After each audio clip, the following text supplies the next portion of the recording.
자, 이렇게 해서 우리가 계정을 마감하는 것을 우리는 무슨 절차? 본 절차 계정이다라고 얘기하는 것이죠. 그러면 이제 여기까지가 우리가 이제 본 절차라고 보는 것이고요. 마지막으로 이제 우리가 뭐 작성했어요? 자, 마지막으로 우리가 재무제표를 작성을 하는 것이 이렇게 됩니다. 이때 우리가 이 재무제표를 Financial Statement라고 해서 FS라고 쓴다라고 했죠. 그래서 이 재무제표를 우리는 뭐라고 하냐면요. 바로 결산보고서다라고 얘기하는 것입니다.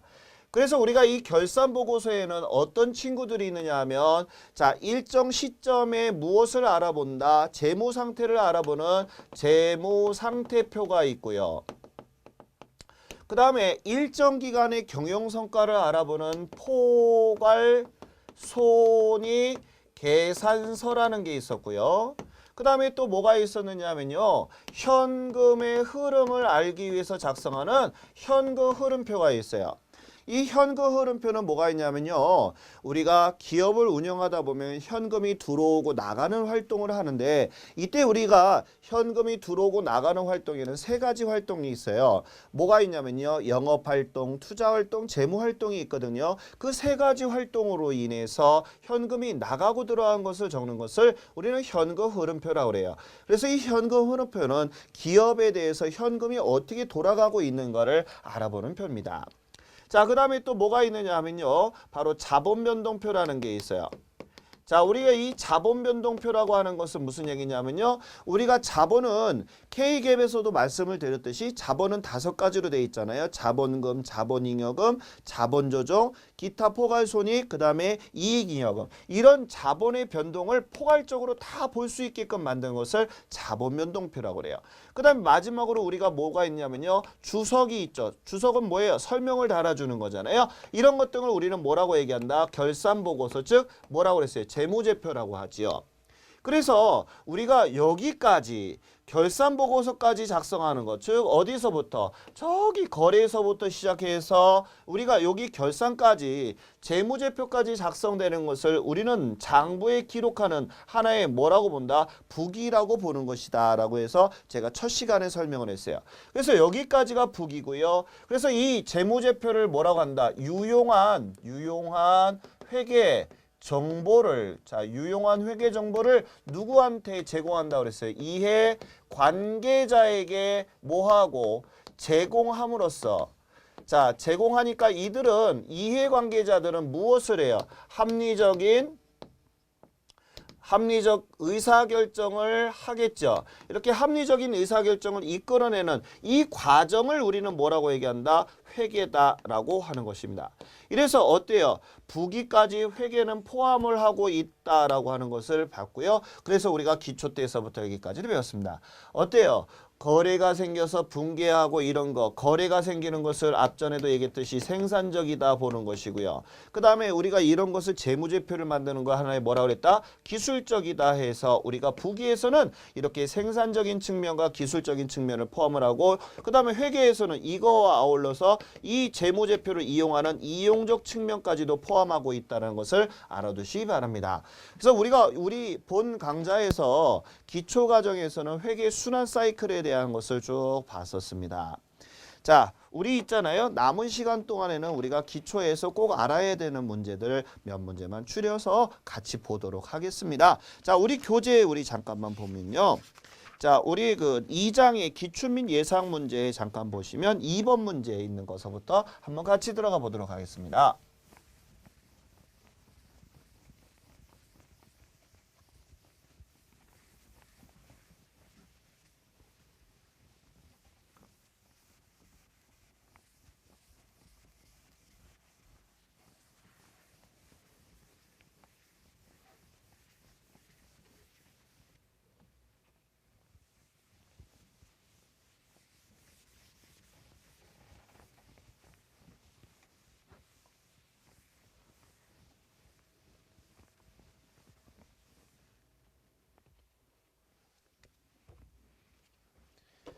자, 같이 문제 볼게요. 자, 2장 2번입니다. 한국주식회사는 2010년도 1월 1일 날 150만 원을 출자하여, 이렇게 나와 있어요. 2010년도 1월 1일이니까 기초죠. 기초의 자본금을 뜻하는 것입니다. 그럼 기초의 자본금이 얼마를 150만 원을 가지고서 사업을 출자했다 이렇게 나와 있는데요. 이것은 무슨 자본금을 뜻하는 것이냐면 기초 자본금을 뜻하는 내용입니다. 이랬을 때 12월 31일 날 순손익은 어떻게 되느냐라고 물어봤어요. 순손익이 어떻게 되냐? 자, 순손익에 대해서 물어봤던 문제입니다. 그러면 우리 거기에 있는 자료를 보니까 어떻게 됐는가 볼까요? 현금 25만 원, 건물 80, 상품 50, 선수금 15만 원, 외상매출금 50, 외상매입금 30, 선급금 20, 단기 차입금 10만 원. 전부 다 자산부채에 관련된 자료를 주었네요. 그러면 우리가 재무상태표를 만들어 보자고요. 그러면 그 안에 있는 자료는 12월 31일 날의 자료니까 우리가 기말자료라는 것을 알 수가 있습니다. 그러면 우리가 총 자산이 얼마인가를 계산을 해보니까요. 225만 원이 나왔고요. 그 다음에 우리가 부채도 봐요. 총 부채는 얼마가 나왔는가 봤더니 55만 원이 나와 있어요. 그러면 이제 우리가 자본금을 구할 수 있잖아요. 그러면 우리가 자본금을 어떻게 구한다? 자산에서 부채를 빼주면 자본금이 나오잖아요. 이때 자본금은 얼마가 나왔습니까? 170만 원이 나왔어요. 그러면 여기 보세요. 기초자본금이 맨 처음에 얼마 가지고 시작을 했어요? 150만 원이 됐는데 자본금이 지금 170만 원이 됐잖아요. 그러면 무엇이 단기 순이익이 얼마 생겼다는 걸 알 수 있다. 20만 원이 생겼다는 걸 알 수가 있겠죠. 자, 이렇게 우리가 이렇게 단기 순손익이 생긴 것을 주석으로 이렇게 적어주면 되겠죠. 그래서 합계는 225만 원 이렇게 해서 재무상태표를 만들 수가 있습니다. 그래 여기에서 무엇을 물어봤어요? 순손익이 어떻게 되냐 물어봤으니까 처음에 기초에는 150만 원 가지고 자본금이 됐는데 기말에 보니까 얼마가 됐어요? 170만 원이 됐으니까 단기 뭐가 생겼어요? 순이익이 얼마큼 생겼다는 걸 알 수 있다. 20만 원 생겼다는 걸 알 수가 있습니다. 자, 이래서 정답은 2번이 되겠고요. 그 다음에 또 어디로 보시냐 하면요. 우리 손익법과 재산법에 관련된 문제도 풀어보겠습니다. 자, 이번에 3장이에요. 3장에 관련된 기출 및 예상 문제에 4번 우리 한번 풀어보도록 하겠습니다. 자, 주식회사 동양의 제10기 이거 기출 문제네요. 자, 회계연도에 보게 되면은요. 2010년도 1월 1일서부터 12월 30일 날 재무제표는 보기와 같다. 기중에 배당금, 지급 및 현금, 자본금 변동은 없었다. 자산의 기초잔액은 계산하면 이렇게 물어봤습니다.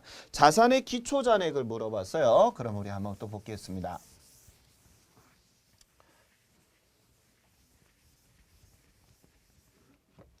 자, 먼저 우리가 재무상태표를 한번 제가 두 개를 그려볼게요. 자, 하나는 기초고요. 그 다음에 하나는 기말에 대한 것을 한번 구해보자고요. 자, 먼저 우리가 뭐가 들어가야 돼요? 자산. 그 다음에 여기 부채. 그 다음에 여기 자본이 들어가겠죠. 여기도 마찬가지. 자산. 그 다음에 부채.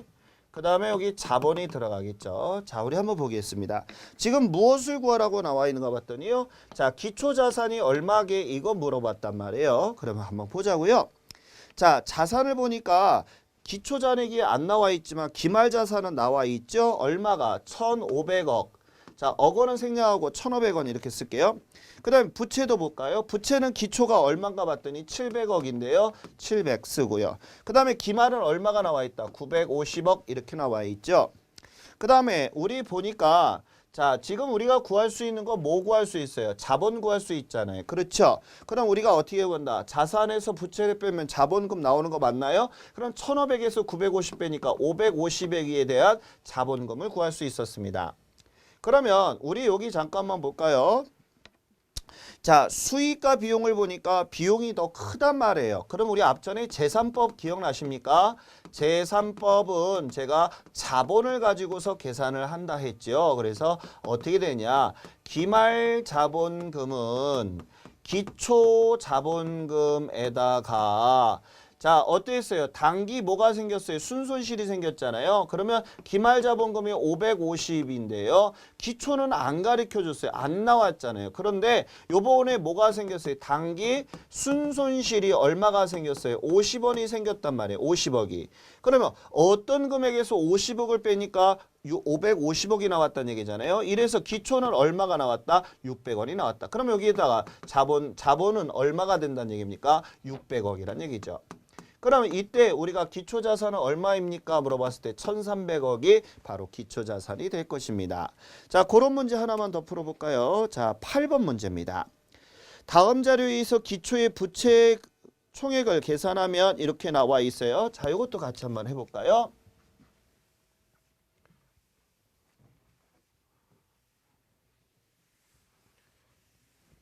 자, 우리 거기 문제 보니까요. 기말자산 총액이 얼마가 나와 있는 거 봤더니 자, 300만 원이 나와 있습니다. 그 다음에요. 자, 기말부채가 얼마 나와 있어요? 160만 원이 나와 있고요. 그 다음에 기초자산은 얼마가 있는가 봤더니 140만 원이 나와 있고요. 그 다음에 당기준 유상증자나 수익과 비용이 나와 있고요. 자, 그 다음에 우리가 이 친구는 기중의 자본금 계정을 아느냐 하는 문제이기 때문에 자본금 계정도 그려야 될 것 같습니다. 자, 그럼 우리 자본금 계정을 한번 볼게요. 자, 우리 전에 제가 자본에 대해서 이제 계정을 배웠으니까 한번 봐요. 자, 우리 자본금의 계정에 대해서 잠깐만 보시면 자본의 증가고요. 차변에는 자본의 감소예요. 그래서 우리가 대변에는 기초자본금이 들어가고요. 그 다음에 차변에는 기말자본금이 들어가요. 이렇게 들어가고 그 다음에 추가로 출자하잖아요. 그러면 추가 출자액. 이것을 우리가 뭐라고 한다? 주식회사에서 유상증자라 하고요. 그 다음에 우리가 자, 사장이 사적으로 쓴 돈을 우리는 인출금이라 하는데 이것을 우리는 유상감자라 하거든요. 그래서 유상감자가 되고 그 다음에 우리 방금 전에 배운 거 당기순이익이 생기면 사장 돈이 늘어나는 거 우리 배웠잖아요. 당기순이익. 그럼 반대로 당기순손실이 생기면 사장 돈이 줄어드는 거 봤죠? 자, 이렇게 됐어요. 그 다음에 하나 더 뭐가 있느냐면요. 현금 배당을 받으면요. 우리가 중간 배당이라 하거든요. 중간 배당을 받으면 또 마찬가지 자본금이 줄어들어요. 그래서 이런 계정을 아느냐 하는 문제거든요. 우리 한번 같이 봐요. 먼저 기말자본을 구할 수 있어요. 빼주니까 기말자본금은 얼마가 나왔어요? 140만 원 나왔죠. 그럼 우리가 이제 기말자본금 140만 원이 딱 됐어요. 이렇게 됐고 그 다음에 우리가 이제 여기 보시게 되면 이제 뭐에 대해서 배우느냐 뭐가 나와 있어요. 단기 중에 유상증자 이렇게 나와 있잖아요. 유상증자가 20만 원이 나와 있고요. 그 다음에 수익과 비용 중에서 수익이 커요? 비용이 커요? 수익이 더 크잖아요. 얼마큼이요? 40만 원만큼이. 수익이 크다는 얘기는 단기 뭐가 생겼어요? 순이익이 크다는 얘기거든요. 그럼 여기에서 무슨 자본금을 모른다는 얘기예요? 기초자본금을 모른다는 거잖아요. 그럼 140만 원에서 60만 원을 60만 원을 빼주니까 얼마가 나올까요? 80만 원이 나오게 될 것입니다. 그럼 이제 다 구했네요. 기초자본이 80만 원이니까요. 기초부채가 얼마냐 물어봤단 말이에요. 그럼 다 구할 수 있죠. 자산에서 자본을 빼주면 부채 금액을 계산할 수 있다 없다? 있다. 그럼 부채 금액은 얼마가 나왔어요? 60만 원이 나오게 됩니다. 자, 이렇게 해서 우리가 이제 문제를 풀어봤습니다. 자, 그래서 우리 선생님들이 여기서 좀 알아두실 것은요. 자, 우리 뒷부분까지도 문제가 있지만 그런 것은 나중에 문제풀이 할 때 좀 들어가고 앞부분에 제가 재산법과 손익법에 대해서 이 자본금 계정을 다루지 않았던 것 같아서 여기까지 시간이 남아서 풀어봤습니다. 자, 아무쪼록 기초과정 하는 거요. 유익한 시간 되셨을 거라고 전 믿고요. 자, 하여튼 기초를 튼튼히 하셔서 중급회계 들어가실 때 보다 많은 점수를 올릴 수 있도록 공부 열심히 하셨으면 좋겠네요. 그동안 공부하시느라 고생 많으셨습니다. 수고하셨습니다.